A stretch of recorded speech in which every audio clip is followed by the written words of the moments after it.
Blog Talk Radio.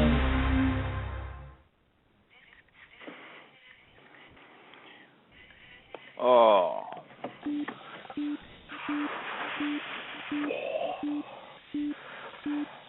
Hello, everybody.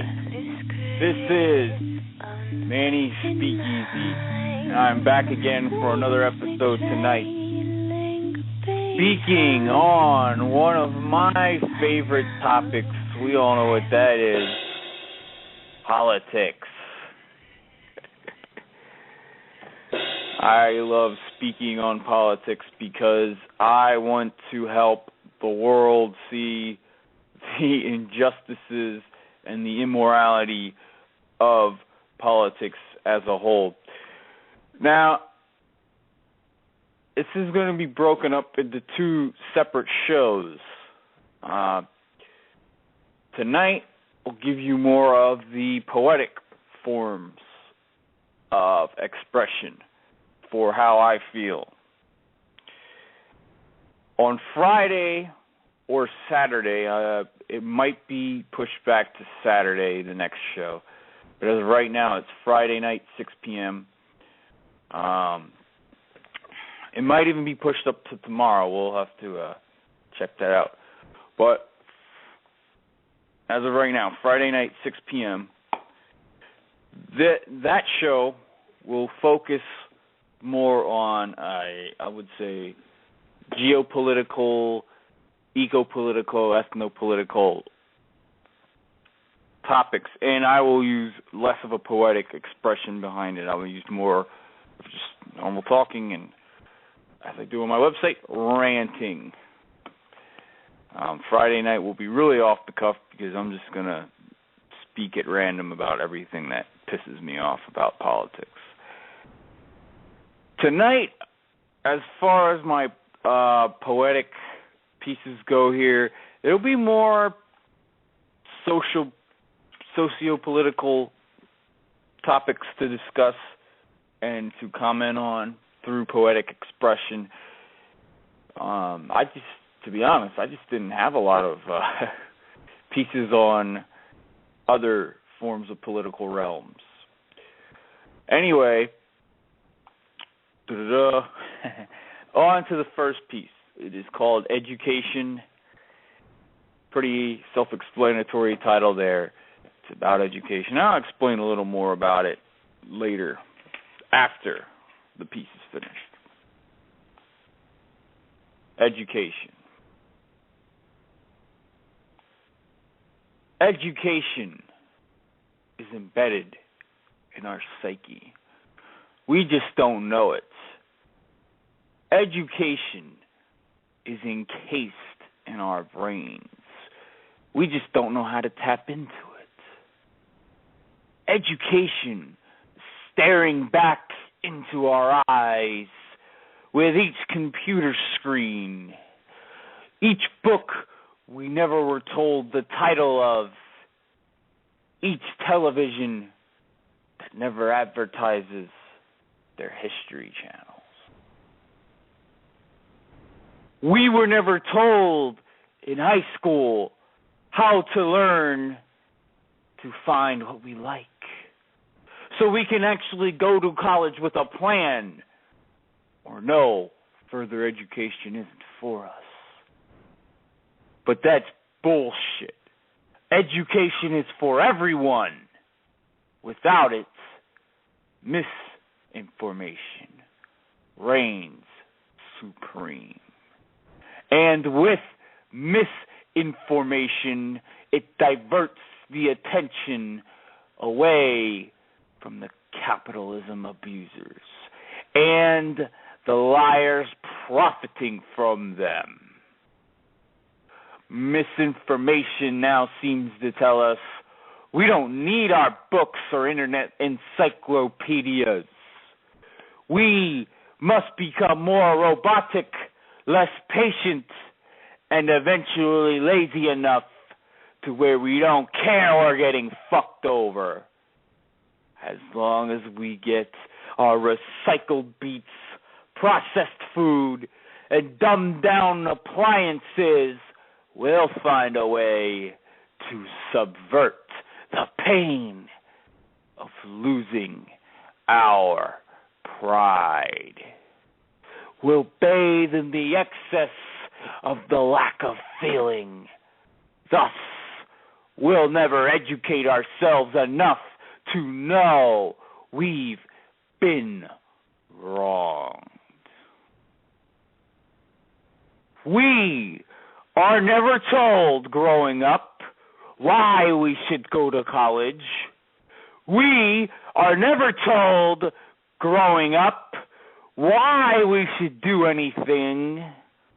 The crux of an enabler, a power broker, is to teach and not teach why. But we must now fight back and ask why. Why are our taxes so much higher? Why are the prisons filling to the max and beyond? Why should we go to college and incinerate our credits? No one ever tells us why.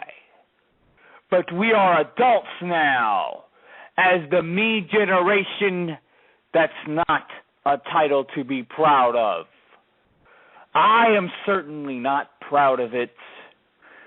Even being the same age as some people, soaking in the desensitivity of our world sickens. But we are adults now. We may never have been told, but we have all the resources in the world to find the information ourselves. Let's teach ourselves to teach and ask why. Then we can not only fight those running away from it, but we can also teach our kin these things. Revisionists repeat history either because they're buried in their history or never learned from it. They may have also been misinformed, uneducated. Education is the beginning, and you don't need to be a Rhodes Scholar to be educated.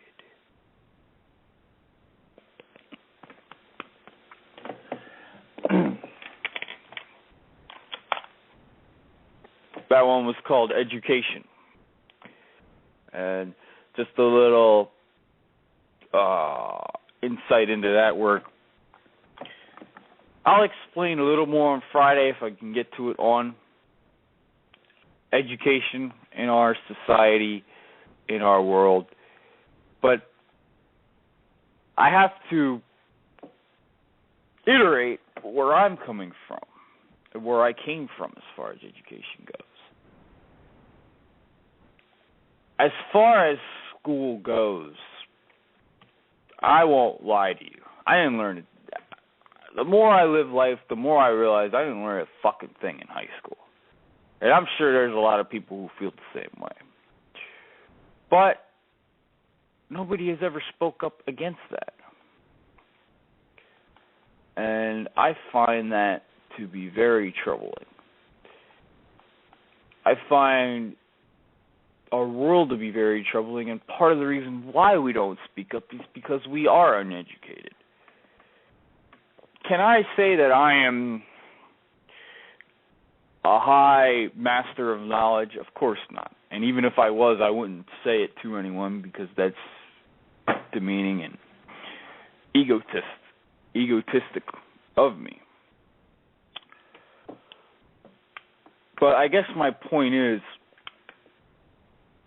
the education that we have isn't real education.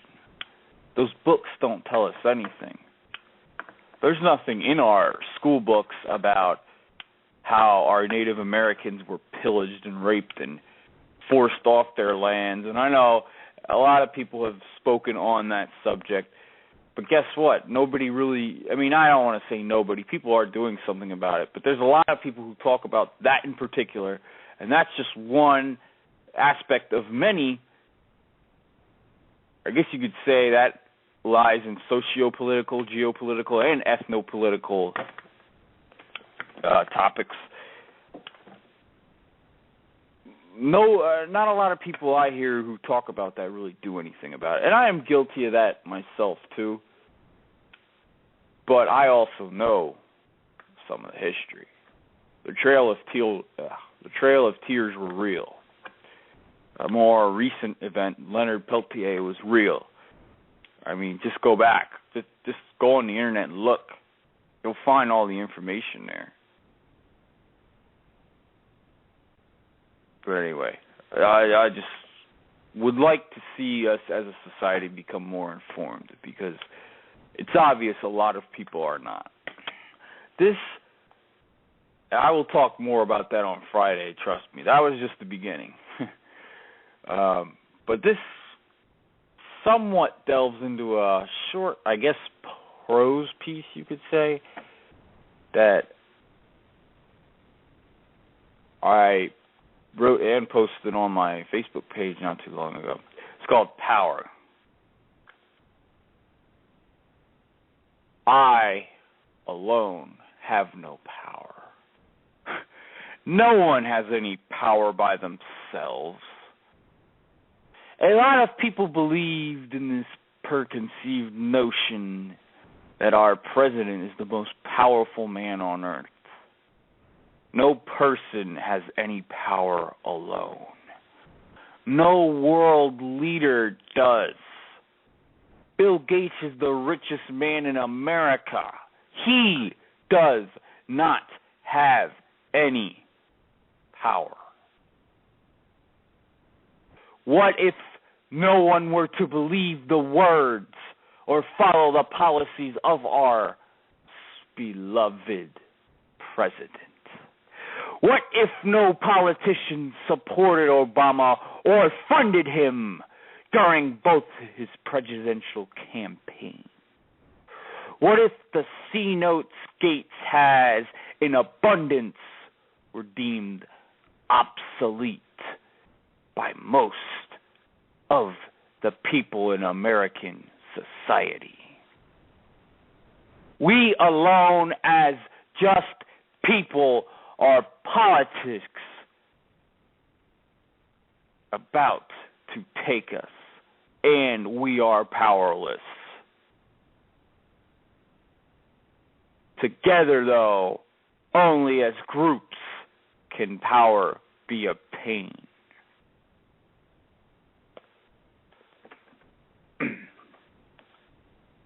That one was a little piece called Power.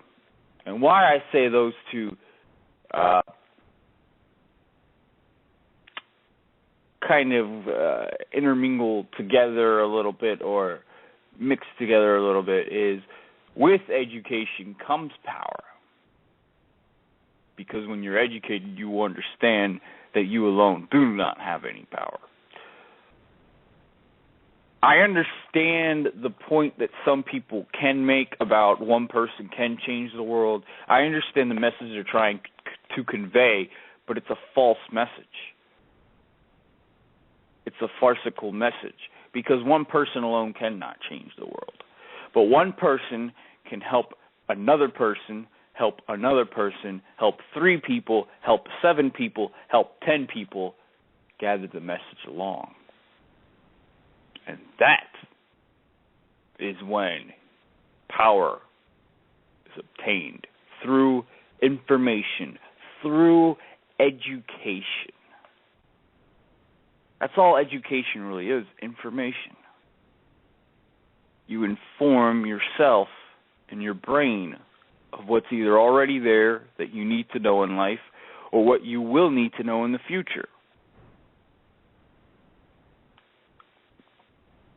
And I'm sure there's a lot of people who believe information alone does not equal power, and morality or some form of morality will equal power. And I believe in morals and standing your high ground. But to not be informed, to not be educated, your morals mean shit. Because you can't do anything if you're not educated. If you're not educated, you will fall for anything. Because you just don't know. And a lot of people just don't know or don't care. And we as a society are acting as a bunch of people instead of a group. Not everywhere. This isn't true everywhere. But where it is true, that's partly where you have the problem. Just look at a lot of I know, they get a bad rap all the time for this, but you know what? It's true. The inner cities of this country and many other countries in this world, so many people act as individuals. And that destroys the facet of a society because there is no rule when that happens. And you need rule to live. But you also need other people to help you live. Unless, of course, you want to live in a self-sustaining society away from everybody. But if you are around everybody, you are going to, at some point, need someone else to help you live.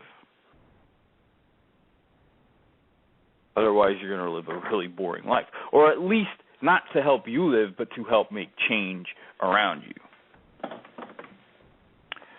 But nobody really even tries to do that. They live in their own worlds, their own minds, their own societies. And I do that from time to time, too. But I don't want to make too big out of this show because it's just a blog talk radio show. But this is partly why I'm doing these today. I want to get my message and my voice heard. And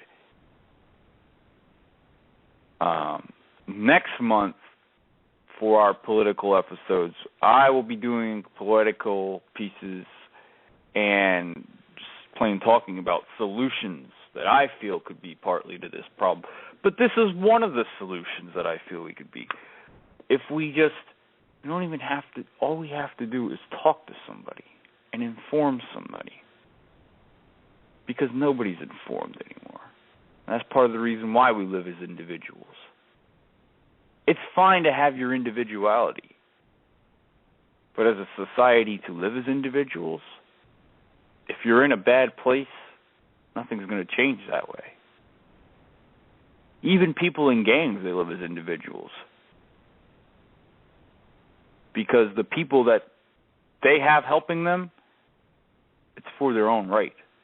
They're not worried if that other person gets killed. Maybe they are, but if you were really worried about that and didn't want that to happen, you wouldn't have gotten in there to begin with. Now, gangs is a whole other issue. I don't want to delve too deep into that. We've got other pieces to speak on today. But I just wanted to give a little insight as to what I feel about that piece alone, and there's going to be a lot more on Friday. I actually would love to go deeper into education and society and all that, and we'll talk about that Friday or Saturday. The next piece here, it kind of, I don't want to say it delves into it, but it's a piece that I've found great solace in writing. It's a two-part piece. First one's called Scapegoat, the next one's Scapegoat's Requiem. Scapegoat. Wails of testaments and verses from a dusty, cracked book, furiously jumped out of antiquated minds. They were unable to be responsible, sin stamped onto animals undeserving and unknowing. Brand, rope, gag, or taunt. It all made sense to them. These goats were chosen one at a time to perpetuate the loneliness and the perception everyone else wasn't tainted. The goats were scraped and dragged and insulted all the way to their insurrection. Only the real insurrection was that the authority guiding above would have never granted permission for this. These idiots thought this was the way. They pushed a goat to a desert. They taunted and ridiculed him or her. Is this what we think of our own humankind when we scapegoat?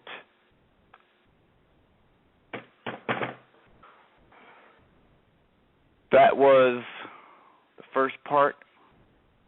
That's how I perceive scapegoating. The second part is what I would hope would be a scapegoat's rebuttal. Scapegoat's Requiem. Dirty fingernails and thumbs, frost and bloody teeth, crawling tongue making unintelligible words. Richter scale measures your plight. As they plaster their sins onto you, no cradle, no pacifier, no friend. They're all afraid of what it feels like to be one of a kind. They're all afraid of what it feels like to lose pride.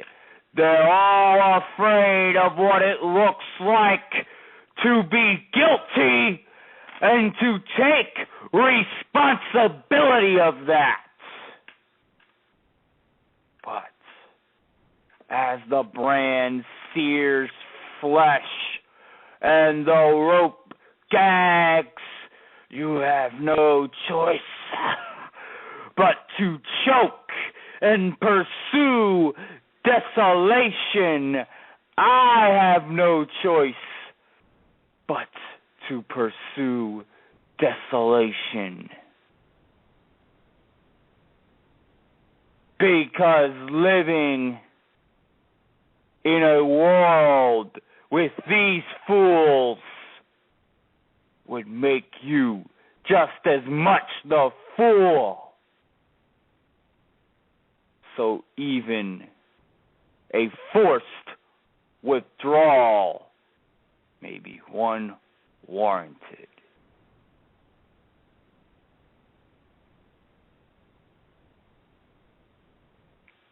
And that was the two-piece Scapegoat. And I think it's funny and ironic in the way to include that piece there after two pieces that I opened up with, because the two pieces that I opened up with, I think, explain how we're losing sight of being a society and a group, whereas a scapegoat is a way of being a group to force out one. But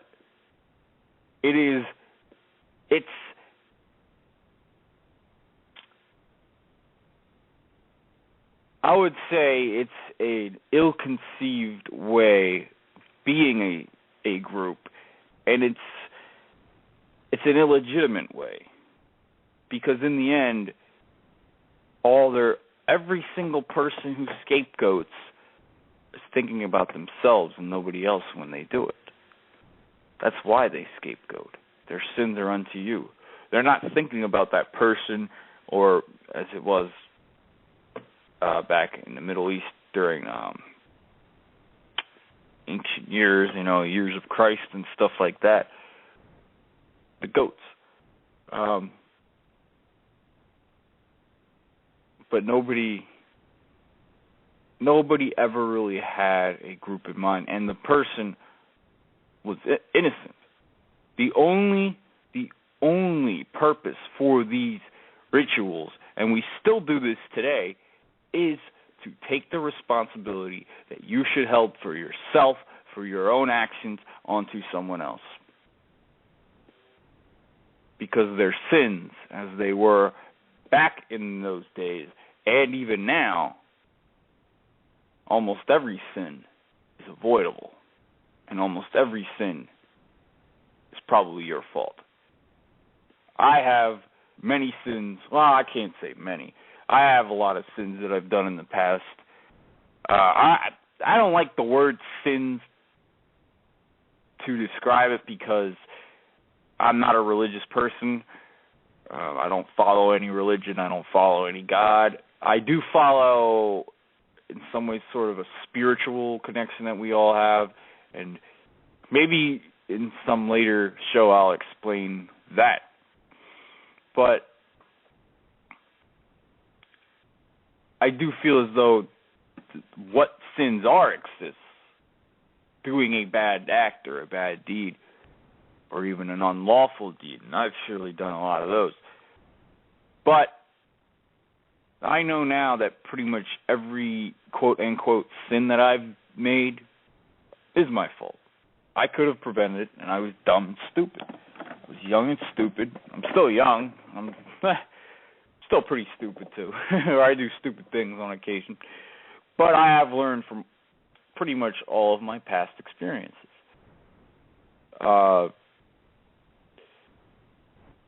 So the idea of a scapegoat just makes me utterly sick. Especially when you place it on a goat. Or recently, just look back the last 15 years or so, Marilyn Manson blamed for Columbine, Bartman, all sorts of arts, of graphic arts, digital arts, musical arts, etc., literature being blamed for school shootings and violence and gang warfare. Listen, not anyone who goes out and commits an act of violence due to a video game, a song, any form of art has a serious mental issue, in my opinion. And that is why they do it. In my opinion. It had nothing to do with the game. The game was just the thing that reawakened them to see their darkest, deepest recesses. But anyway, I'm shifting off the point a little bit. I wanted to read that piece too. Scapegoat may not be a political thing per se. It can be. Look at Obama right now. He's being scapegoated. Even though I don't agree with all his policies, I don't know all his policies either. I really do not even try and follow policies anymore because I don't trust any politician. I didn't trust Obama. I never thought he was going to be the savior. Sorry, but that was how I thought.